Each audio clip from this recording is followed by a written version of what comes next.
At 12:01 a.m. on August 1st, 1981, video killed the radio star as MTV launched with the Buggles' iconic music video. Through the 1980s, MTV played a defining role in American pop culture, helping to launch the careers of Madonna and Michael Jackson, amongst countless others. While radio never fully died, it did go into a strong decline in listenership and cultural impact. As recently as 2011, MTV reached its highest ratings ever, with 12.4 million viewers tuning into the Video Music Awards.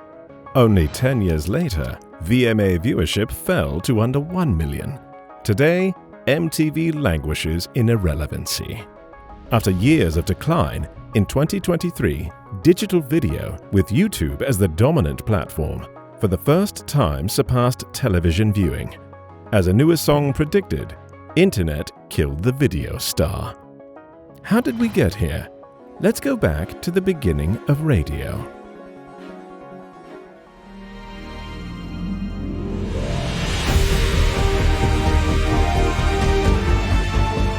On December 24, 1906, physicist Reginald Fessenden for the first time used radio to send human voice and music across the air.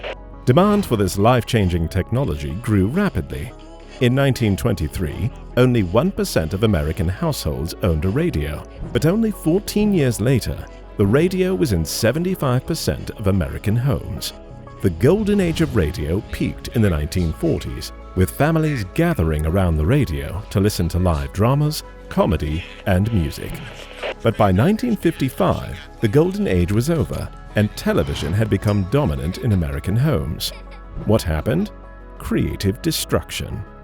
Coined by economist Joseph Schumpeter, creative destruction describes the never-ending cycle of innovation and change. This process is destructive because in order for the market to adopt a new technology, the market for industries and businesses that have been made obsolete must go into decline. But it's ultimately a positive force for the progress of our civilization. Television's golden age lasted until 1960. Ending when network executives began operating under a philosophy known as least objectionable programming, which assumed that people would watch not necessarily what they liked, but what they found most inoffensive. To correct for this turn towards the boring, over the following decades, viewership slowly moved from the tiny handful of channels available via over-the-air broadcast systems towards cable and satellite television, where a variety of options and more creative programming blossomed. But this progress wasn't easy.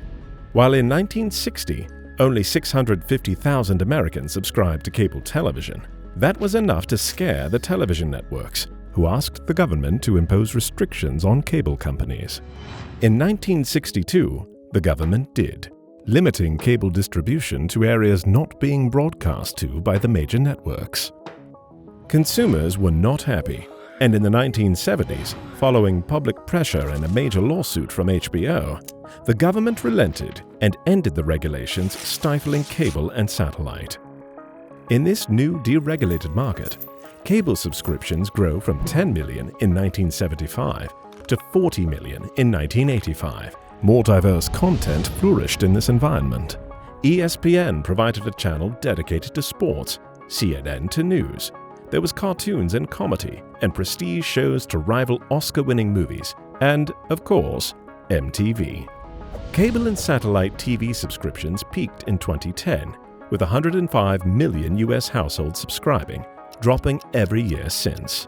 The shows that once ran on cable now stream on Netflix, Hulu, Disney+, and the countless others competing for your eyeballs, no longer just on your television, but on your phone wherever you are.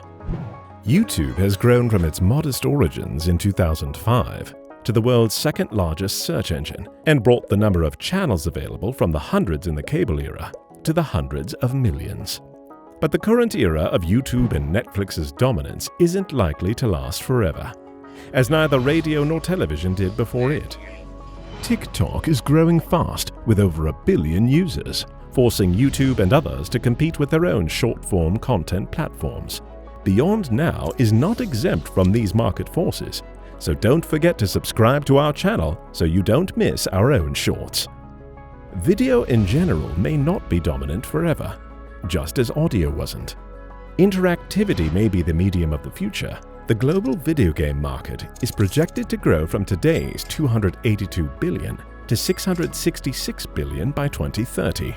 And while starting with a much smaller market, the virtual reality industry is growing at twice the speed of gaming.